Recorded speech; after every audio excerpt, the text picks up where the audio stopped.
Hello everyone, my name is Dr. Manisha Gupta and I am assistant professor in Noida Institute of Technology in the MBA department. In the last lecture, we have discussed about the number of the rating scales and there are the few other rating scales on the left. So in this lecture, we are basically going to talk about the graphical rating scale, ranking scale and your forced ranking scale. Graphical rating scale. So basically what is the graphical rating scale? The graphical rating scale was originally created to enable the researcher to discern the fine differences. To discern the fine differences, we have used the graphical rating scale, and for this purpose is originally the graphical rating scale was created. Theoretically, the finite number of the rating are possible if your participants are sophisticated enough to differentiate and record them. Means if your respondents is very sophisticated and they have knowledge, then you can collect the number of the infinite number of the ratings or responses, and they are instructed to mark their response at any point along the continuum, and they can point or mark their response on the any point of the continuum of a scale. Then usually the score is a measure the length. When you put your response on any point of the continuum, then how they are going to measure it? They usually measure the length in a millimeter. Suppose there is a scale is given and you have two options, one is here, one is here. It is a one positive, suppose it is a positive stream and this is a negative stream point. So they record the response. Suppose you have a put the response here, so they measure this length in terms of the millimeter to create or evaluate your response, and from the either endpoint, means they have recorded in from the any of the endpoint. Suppose from the positive end also they can record it, and they can record it from the negative end also, and the result are treated as a interval data. In this step of the research, whatever the data we have collected the interval data. The difficulty in this is, whatever the difficulty we face in this study, that we face the difficulty in the coding and analysis of the study. When we took the data from the or collect the response, before analyzing it, we put some coding technique to analyze our data, and in this step of the scale, very difficult to code your data and the analysis, and this scale require more time than the other scale which we have studied till now, because you have to measure in terms of the millimeter or the centimeter from the any of the point, which is a very tedious task, and it also cause problem in the coding and analysis of your data. Here is example is given, the graphical rating scale. Suppose there is a question is given, how do you like to recommend the complete care to the other? So the complete care is the example of a company, means they are using the complete care product, company's product. So do you recommend the complete care company to the other, and place an X at a position along the line to best reflect your judgment, and they ask us to place a X, means mark X according to your preference. If you like it, means you are going to recommend that company to the other, then you can post your response nearby this, and if you dislike or you don't like to share it or recommend to the other person, then you can post your comment nearby this option. So suppose you like it, you are going to post it somewhere here. Suppose you have a post to respond by here, and you have put a cross because they ask you to put a cross on it. So for the analysis, you are going to measure the distance from this point to this point, or you can measure from extremely, because you say very likely, that is a very positive point scale, and very unlikely, that is your very negative or dislike both. So you have to measure, the customer has responded, has given the response, and then you have to analyze or evaluate the length of it. The graphical scale is often used with the most of the time with the children who's more limited and the vocabulary means they don't understand the vocabulary, so that is why they have given the graphics to respond. So they respond on the graphics and how they feel about that particular graphic instead of the, and the use of the scale anchored with the word, because if you talk about the children, they may don't understand all the words of your respondent, but they can understand the images.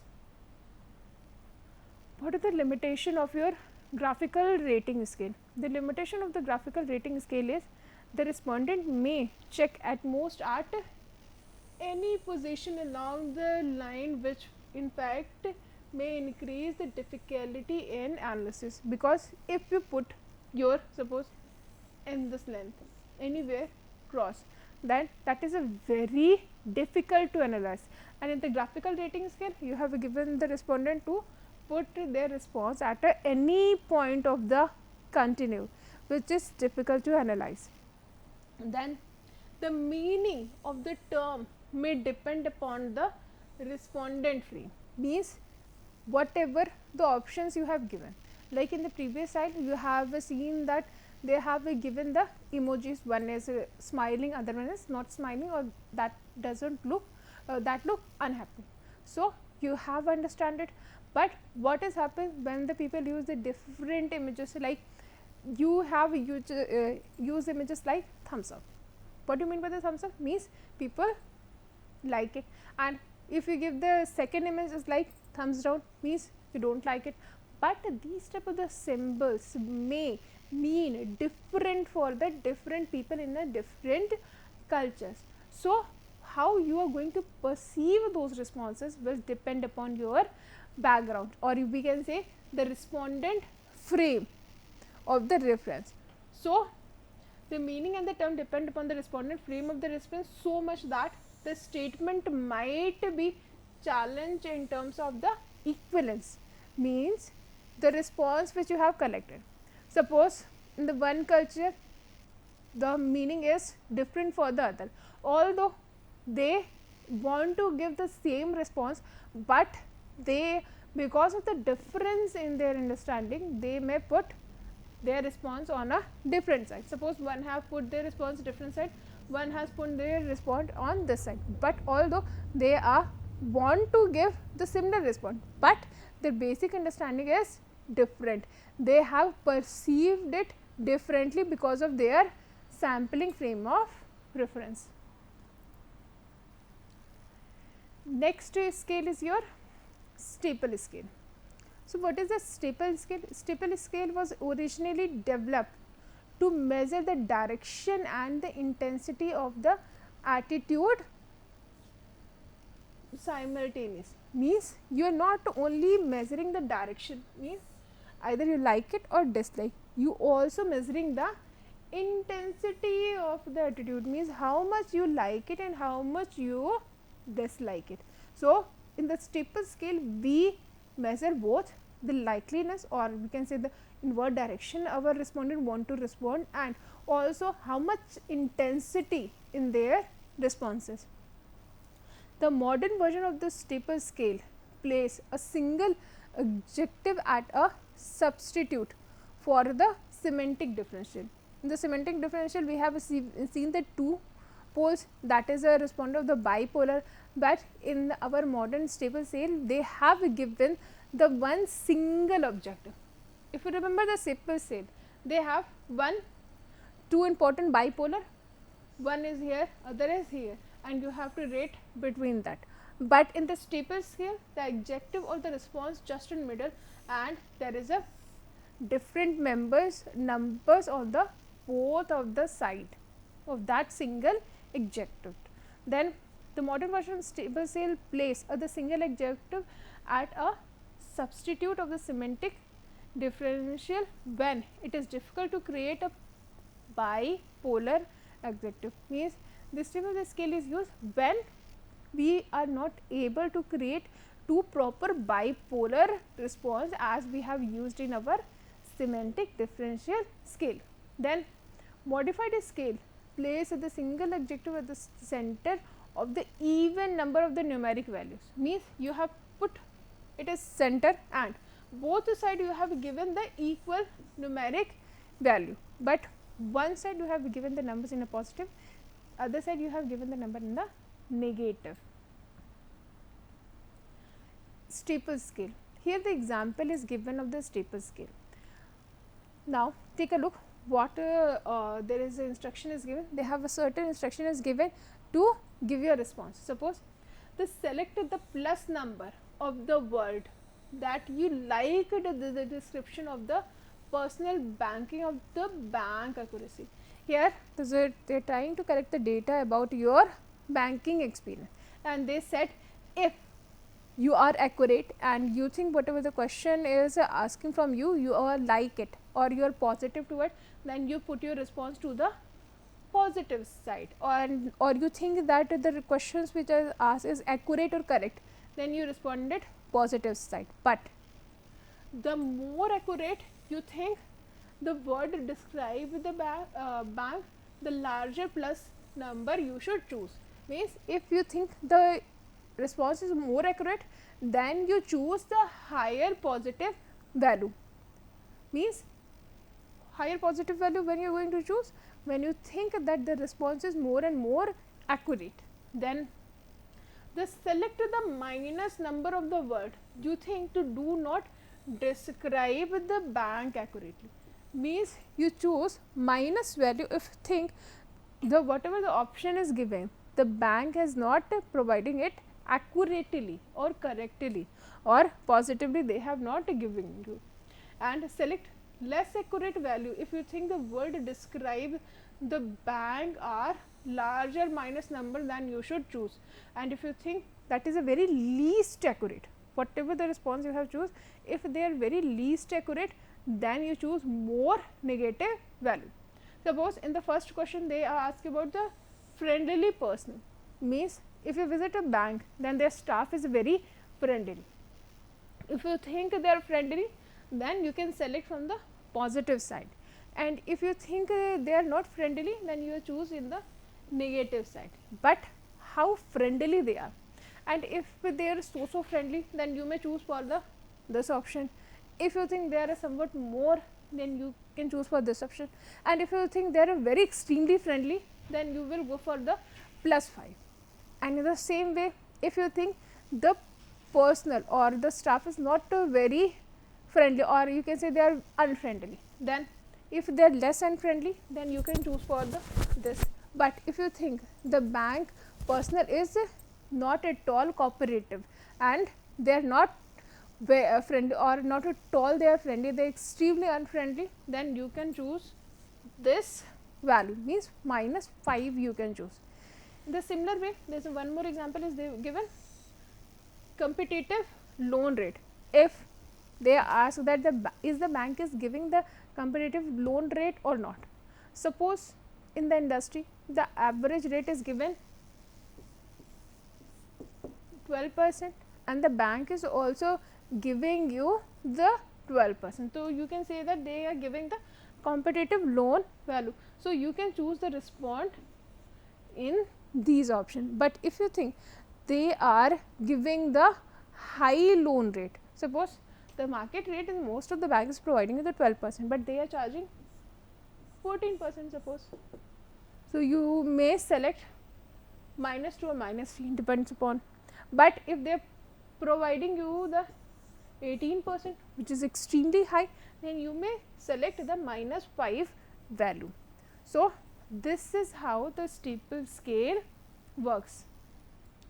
And next topic is your ranking scale. So what is the ranking scale?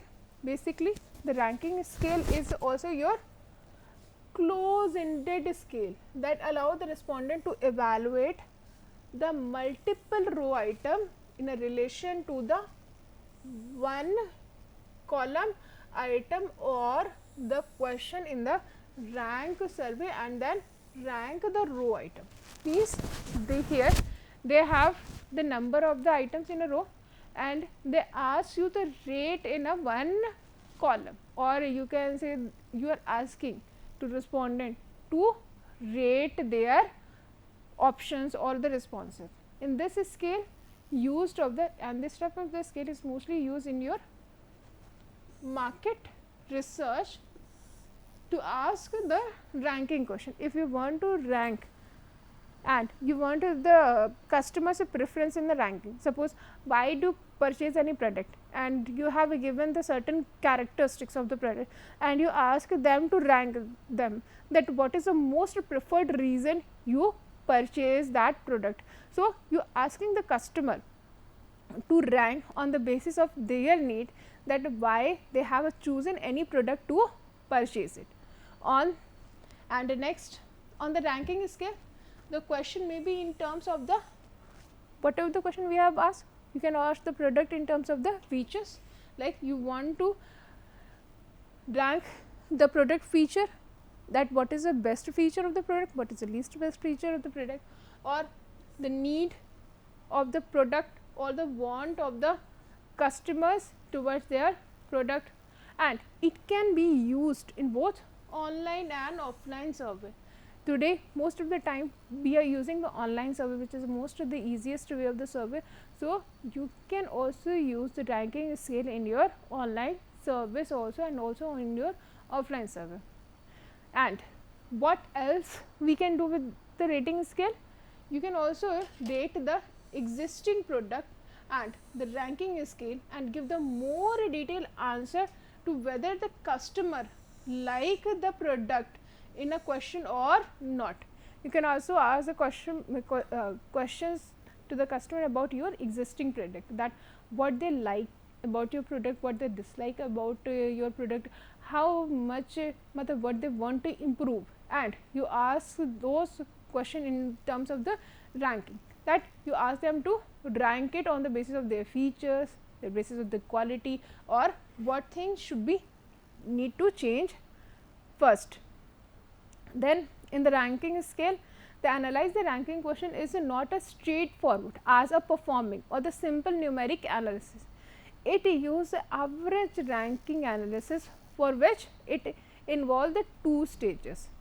They have to involve two stages. First is assigning the value of the each rank and the finding the average of the response for their assigned value. So, how do you analyze? First of all, you assign the value, and when the respondent has answered, then you find the average of the response for their assigned value, means how much people had chosen what options more.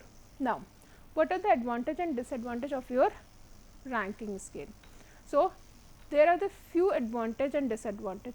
First is, the advantage of the ranking scale is it helps to generate the advanced customer insight, because it give you more customer insight, and also eliminate your response biasness, means the biasness of the respondent is also eliminated.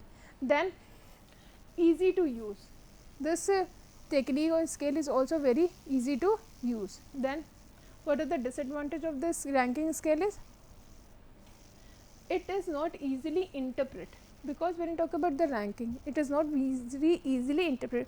There is no positive and negative, no black and white in this. So, it is difficult to interpret, and the analyzing and the interpretation of the ranking question are not straightforward as they are in your, like in your Likert scale, semantic scale. So, there is a very straightforward answer, either you like the product or don't like your product, but in the ranking scale your response is not that way, and it forces the respondent to place the importance of the one item over the other. Then we talk about the what is a forced choice scale. It is basically, most of the time like in the Likert survey, you have given the option of the neutral, undecided. So, you give them the one way to out from your questionnaire, that if they do not want to give the any response, so they may choose undecided or neutral. But in the forced choice survey, what is happened, that they force the scale, means they force the respondent to give them response, and in this survey the forced choice scale is one of them. Most of the time the lot of the research questions allow you to collect the more actionable data, and for this we get the more actionable data, and the forced choice scale also give them us more actionable data. And the forced choice scale is also called as acceptive scale, and is a rating scale that does not allow the undecided, neutral, or don't know, or the no opinion response. They did not give the respondent a midway to go out. So, and why it is given? Because they are designed to force the respondent to express their opinion or attitude, and the scale forced the respondent to choose between two or more desirable option and pick up the one that is the most preferred and the clearly indicated definitive opinion. So, in this type of the survey you are forcing the respondent to answer your questions, so they have to choose between the two options, they have to give the more desired option. So, you cannot go for the neutral answer or don't know or no opinion options. Now, the forced survey question are the usually written in the form of agreed or disagreed statement, and it consists of the statement where the respondents select the one closest to the true feeling, and by this you will get the true feeling of the respondent. Then the abstract method may be more useful for evaluating trait within the individual, and most of the time it is used for evaluating the trait within the individual. And what is happening in the Likert scale? The Likert scale is the more useful for evaluating the trait of across individual. But what is the difference between your forced scale and the Likert scale?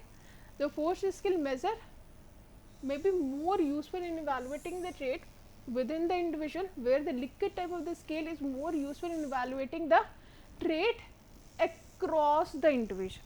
Means you will get the common trait across the individual, but in this you will get evaluating the traits within the individual. So, that is the difference between your forced choice scale and the Likert type of the scale. And the survey research study generally indicate that excluding don't know and neutral option does not necessarily change the proportion of the response learning towards the certain side of the Likert scale, and to such a question can add the value, and especially when you want to make the business decision and the customer, because when this type of the study used when you try to make a business decision or the customer preference, because here there is no option like no opinion or neutral option. So, you will get the clear cut response of the respondent. There are a few examples of your forced choice scale, like you are giving them, this is similar to the Likert scale, but there is no midway. So, you give the response like the extremely dissatisfied, very dissatisfied, moderately dissatisfied, moderately satisfied, very satisfied, or extremely satisfied. So, these three are the positive and these three are your dissatisfied responses.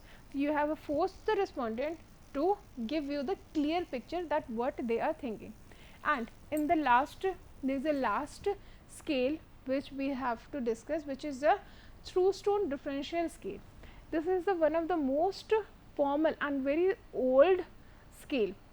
This scale is the first formed method of the measuring attitude. Basically, this is the first scale to measure the attitude in the psychology and sociology, and it's originate in the early 20th century, where the psychologist Louis Leon Thrustone began to measuring the religious attitude by asking them, are you agree or disagree type of the statement with the series of the related statement, and he understood that the attitude have the cumulative and that he could and therefore calculate as a sum of the total or the each statement of the respondent or the agreed or disagreed. Basically, this is the first scale, the attitude measurement, which they have start using in the early 20th century, where they have given the response that are you agree or are you disagree. So, this is the example of your Thurstone differential scale. Like if you ask them, am I inspired to meet my goal at work? So you can give just to answer yes, you are inspired, then agree. If you don't inspire, then you are disagree. And in the second option, what is example there? If you feel completely involved in my work, you have given the option, are you feel extremely involved in your work? Then if you agree, then you go for this statement, and if you disagree, you will go for this statement. So by this, I'm ending this session. See you in next class.